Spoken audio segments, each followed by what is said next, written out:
Welcome to the Third Time podcast, the place where football doesn't end at the final whistle. This is Alyssa with you, and today we discuss Bournemouth's Antoine Semenyo dominates Manchester City with stunning performance, and have special guest Mark to break down all the details. Buckle up, it's a hot third half ahead. All right, so today we're gonna dive deep into one of the most stunning upsets in Premier League history. Oh, yeah? Bournemouth beating the seemingly invincible Manchester City. Wow. Now, you might think you know how these David versus Goliath stories go, but trust me, this one's got some twists and turns that'll leave you speechless. Okay. We've got an incredible article here detailing the match, and I can't wait to unpack it with you. I'm excited to dive in. So first, let's set the stage. We're talking about Manchester City, Right. reigning champions, on a seemingly unstoppable winning streak, a team absolutely packed with superstars. Yeah. I mean, they were considered by many to be the best team in the world. Right. You look at their lineup and it's almost intimidating. Absolutely. Yeah. And that's what makes this upset so fascinating. Right. It wasn't just a lucky win. Bournemouth completely outplayed them, Yeah. strategically and tactically. But before we get into how they pulled it off, we do have to acknowledge that Man City wasn't at full strength. Right. They had a few key players out with injuries, Yeah. and others were playing hurt. Yeah, that's true. And it does make you wonder how much of a factor were those injuries. Yeah. I mean, can a few missing players really make that much of a difference Right. against a team like Bournemouth? Well, think of it this way. A team like Man City relies heavily Yeah. on their intricate passing game and fluid movement. Mm-hmm. When you take out key players, it disrupts that rhythm Yeah. and forces them to adapt. Right. Sometimes those adaptations work. Yeah. Sometimes they don't. Sure. In this case, it seems like Bournemouth was ready to capitalize on any weakness they saw.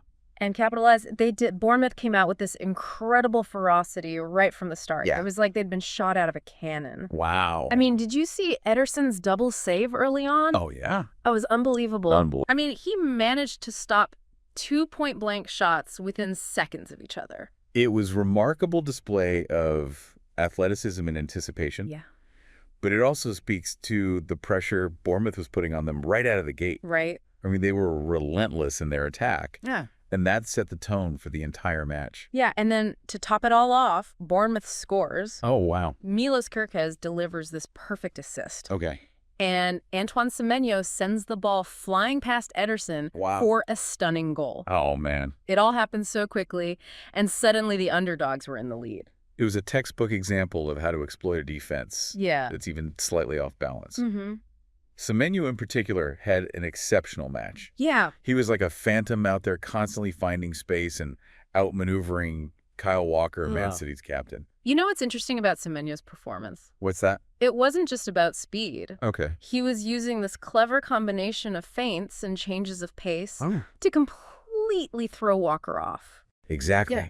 He wasn't just faster, he was smarter. Right. He understood Walker's tendencies and used them against him. Yeah. This is where that tactical awareness we talked about comes into play. Mm-hmm. It's about reading the game, anticipating your opponent's moves, Right. and making decisions in a split second. It was like watching a masterclass in how to dismantle a world-class defender. Yeah. And it wasn't just Semenyo. Mm-hmm. The entire Bournemouth midfield was playing out of their minds. Real. They were winning every ball, disrupting Man City's passing game. Wow. And forcing them into these uncharacteristic errors. Huh? It was almost as if Man City had forgotten how to play. Well, that's the beauty of a well-executed game plan. Yeah. Bournemouth was clearly prepared. Mm-hmm. They knew how Man City liked to play. Right. And they came up with a strategy to disrupt that flow. And it worked. You could see the frustration building in Pep Guardiola, Oh, yeah? Man City's manager. Uh-huh. There's this great anecdote about him pacing the sidelines, practically fuming, because his team just couldn't get anything going. Wow. It's not often you see him so flustered. Yeah. I mean, you have to give credit to Bournemouth's manager. He knew that to beat a team like Man City, you can't just sit back and defend. Right. You have to take the game to them, disrupt their rhythm, and force them into making mistakes. Yeah. And that's exactly what they did. It was amazing to watch. Right?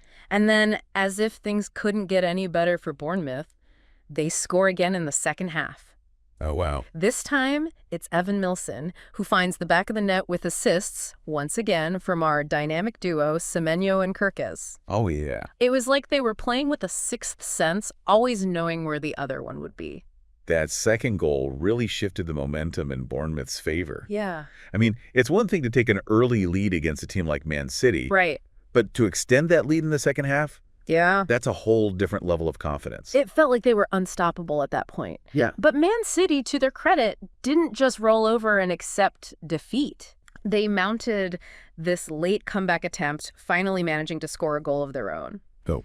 For a moment there, it felt like the tide might be turning. Absolutely. And that's the thing about a team like Man City. Mm-hmm.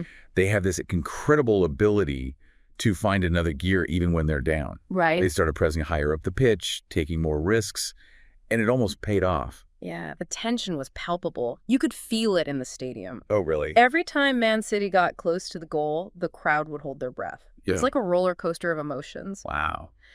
But Bournemouth's defense held strong. Okay. They were like a wall-repelling attack after attack. And let's not forget about Bournemouth's goalkeeper, Mark Travers. Right. I mean, he made some absolutely crucial saves, especially in those final minutes when Man City was desperately searching for an equalizer. Right. He was calm under pressure and seemed to anticipate every shot. He was a rock back there. Yeah. But even with Man City's late surge, it wasn't enough. Okay. When that final whistle blew, it was pure pandemonium. Oh, wow. Bournemouth players were ecstatic celebrating this historic victory. Yeah.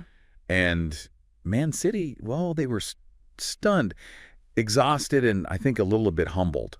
It was a truly remarkable victory for Bournemouth, one that will be remembered for years to come. Yeah. They outplayed the champions in every aspect of the game. Mm-hmm. It was a testament to their preparation, their belief, and their sheer will to win. They wanted it more, and they proved it on the pitch. It's funny, sometimes in football we talk about these possession-based teams. Right. Teams that like to control the ball, dictate the pace of the game. Yeah. Man City's a prime example of that. Mm-hmm. But this match showed that possession doesn't always equal victory. Exactly. It's about what you do with that possession. Right. Bournemouth showed that you can be effective even without dominating the ball. Yeah. They were clinical in their attacks, capitalized on their opportunities, and defended with incredible discipline. You really highlighted the beauty of football, wouldn't you say? Yeah, I think so. On any given day, any team can beat any other team, no matter the odds. Wow. It's about heart, it's about strategy, and it's about seizing those moments when they come. Absolutely. And for Bournemouth, this win could be a real turning point. Yeah. It's a massive confidence boost. Oh, And it shows the rest of the league that they're a force to be reckoned with. right. They're not just happy to be there. They're here to compete. Yeah. It makes you wonder what this win means for Bournemouth going forward. That's That's the big question, isn't it? Can they maintain this momentum? Yeah. It's definitely possible. Right. They have a talented squad, Yeah. a brilliant manager who clearly knows how to get the best out of his players, and now they have this incredible victory to fuel their belief. And what about Man City? Yeah, This was their first loss in over 30 matches. right. How do you think this will affect them? Well, it's a blow for sure. Right. Nobody likes to lose, Yeah. especially a team that's used to winning. Yeah. But I wouldn't count them out just yet. Right. They still have an incredibly talented squad, Mm-hmm. and Pep Guardiola is a master tactician. Yeah, I remember reading somewhere that Guardiola is known for his meticulous analysis. Oh, yeah. I bet he's already dissecting this match, figuring out what went wrong and how to prevent it from happening again. Exactly. He'll use this loss as a learning experience, and I'm sure they'll come back even stronger. Yeah. That's what champions do. This whole deep dive, it's been fascinating. Yeah. It really shows you that in the world of sports, anything is possible. What's fascinating to me is how Bournemouth's victory wasn't just about luck or a single brilliant performance. Right. They executed a well-defined game plan, Yeah. exploiting Man City's weaknesses while showcasing their own strengths. Right. This wasn't just a fluke. Mm-hmm. It was a tactical triumph. It really makes you think about what makes a team truly great. Yeah. Is it just about individual talent, Right. or is there something more? That's a great question. And one that has no easy answer. Yeah. Clearly, individual talent is important. Mm-hmm. But as we saw in this match, Yeah. it's not everything. Right. Teamwork, strategy, adaptability, resilience. Right. These are all crucial elements that contribute to a team's success. And sometimes it's that intangible factor, that belief, that hunger, Right. that willingness to fight for every inch of the pitch. That can make all the difference. Exactly. And for you listening, Yeah. think about the teams you support, the players you admire. What qualities make them truly great? Yeah. Is it just about winning trophies? Right. Or is there something more? Yeah. Something that goes beyond the scoreboard and speaks to the heart of what it means to be a champion? This deep dive has been incredible. Oh, yeah, it's been great. It's a story about resilience, about strategy, Right. about defying the odds, Right. and about remembering that even giants can fall. And remember, the next time you see an underdog facing a seemingly insurmountable challenge, Right. don't count them out. Yeah. Because as we learned today, anything is possible. That's all for our deep dive this week. Great talking with you. We'll be back next time with a completely different topic. Looking forward to it. But until then, keep exploring, keep questioning, and keep diving deep.